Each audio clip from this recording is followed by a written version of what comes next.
Hello, my early childhood friends. We are together again for prompt 3 and rubric 14 for task 3. The focus here is on analyzing children's vocabulary development. As a reminder, for the purposes of the EdTPA, vocabulary is defined as developmentally appropriate sounds, words, phrases, sentences, and paragraphs that children must use or create to engage in the learning experience. It might be helpful for you to take a look back at your task 1 planning commentary, response 4A. In that response, you described as well as listed what you identified as the vocabulary that your students would need to be able to understand and engage with within your learning sequence. So I would suggest taking a look at what you shared with that response in terms of that vocabulary, because what you'll be doing now in this task 3, prompt 3, rubric 14 response is analyzing your students' use of vocabulary to develop content understanding. So you've already talked about how you planned to do this. Now you're going to analyze how it actually worked. In terms of evidence, you can draw from your video clips from instruction task 2.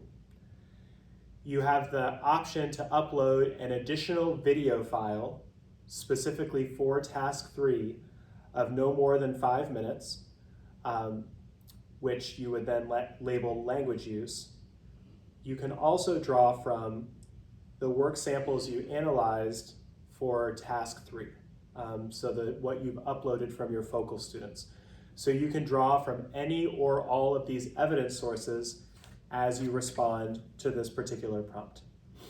So this prompt asks you to explain how children were able to use key vocabulary, so that vocabulary that you identified in planning prompt 4, part A, to support their learning of the content.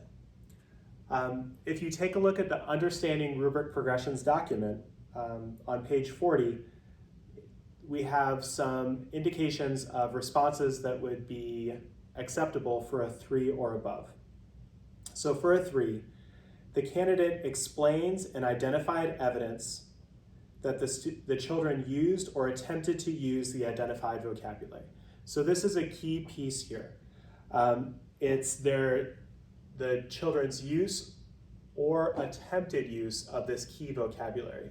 So even if they tried to use the vocabulary and maybe they weren't successful, or maybe they demonstrated through their use of the vocabulary that they didn't quite fully grasp the concept or the meaning, that's really helpful for you because it allows you then to speak through that attempt to be able to provide an analysis of student understanding or misunderstanding of the vocabulary. If you identify places where students tried to use the vocabulary, but based on how they used it, they demonstrated they didn't fully understand it, that's super helpful and super useful. You'll want to identify that and talk through that. It's not something where the EdTPA score will move you down from a 3 to a 2 or a 1 if your students show that they didn't fully understand the vocabulary. It's more that they're trying to use it and you're able to, through analyzing that evidence, say the extent to which they understood it. So really here, once again, the focus is on your analysis of student learning, not necessarily whether your students are getting everything completely right. Attempted use includes verbal and written attempts, as well as attempts to understand the candidate saying or writing the words. The evidence addresses children's use of vocabulary associated with the learning experience. The candidate must explain. So once again, this key question word, it's not identify, it's explain. So by explain, you go one step past identify. So you're identifying, but then you're also explaining how the children used, attempted to use, or were unable to use the identified vocabulary. For example, child 1 and 2 used the vocabulary and also explicitly connected it with the text we read. child 1 was unable to use whatever vocabulary correctly when, and so this is where you would cite video clip 1 from 1 minute and 10 seconds to 1 minute and 20 seconds, something like that. So you'll want to cite the evidence that you're drawing from when you're responding to that particular prompt.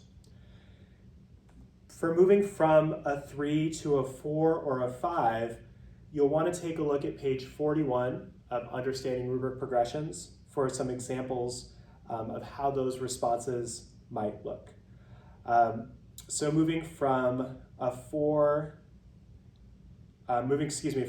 to a 4, the candidate explains and provides evidence of children's use, attempted use, or inability to use the vocabulary, and explains how children's ability to use the vocabulary will develop understandings related to the learning experience.